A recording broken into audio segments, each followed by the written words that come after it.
आम्मामामामामा के बिना सेतो रहेछ है भैँसीको मासु। ठिकै त आज पनि बनाइदिउँ गोर्खे स्टाइलमा टक्क हालेर है पहिला म्यारिनेट गर्नु चाहिँ 1 घन्टा दामी हुन्छ मसला अदुवा लसुनको पेस्ट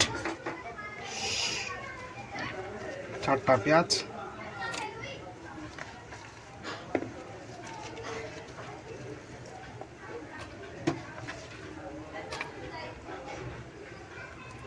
दुईटा टमाटर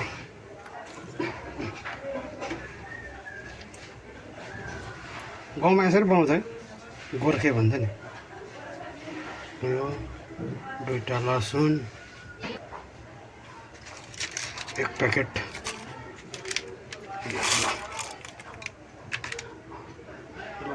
मजाले म्यारिनेट गर्नुपर्छ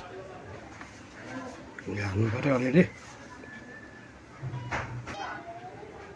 बुवा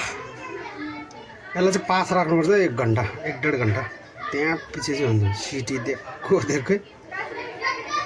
त्यसै हेर्नुपर्छ हेर्दै पकाउँदै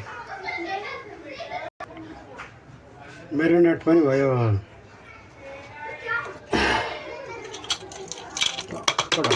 1 घन्टा ल 1 घन्टा बाद चाहिँ बनाउनुपर्छ 1 घन्टा पनि भयो ल स्टार्ट भात सेक्सनमा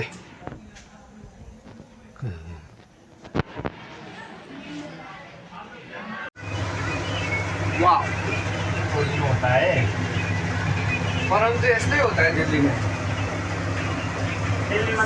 तुल्लुको छुरी खान्छ ल मुकबाङ मलाई खाने इच्छा भइरहेको लानुपर्छ है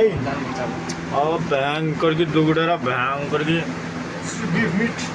कस्तो भयो कहीँ होइन म दादाहरूमा आउँछु यस्तो आउँछ जेलमा लाग्छ यो साइडको चाहिँ के भन्ने यो के हो त्यो साइडको के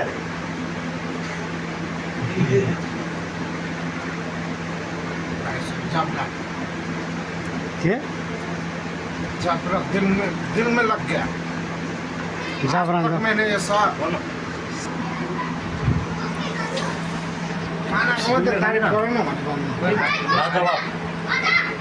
म त खाइदिइहाल्छु मलाई इच्छा भइरहेको थियो फेभरेट बाह्र वो खाना चाहिँ देखाइदिएन जुम्बर लु मैं बोलता हूँ कस्तो भयो मासु बना कस्तो भयो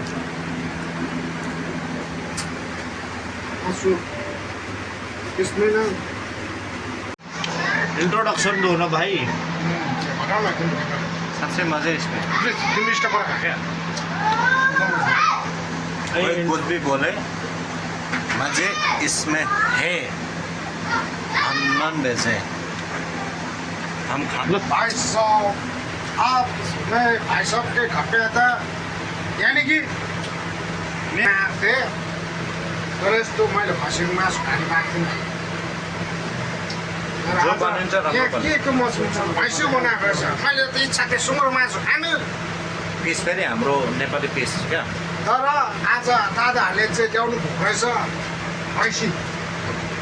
हो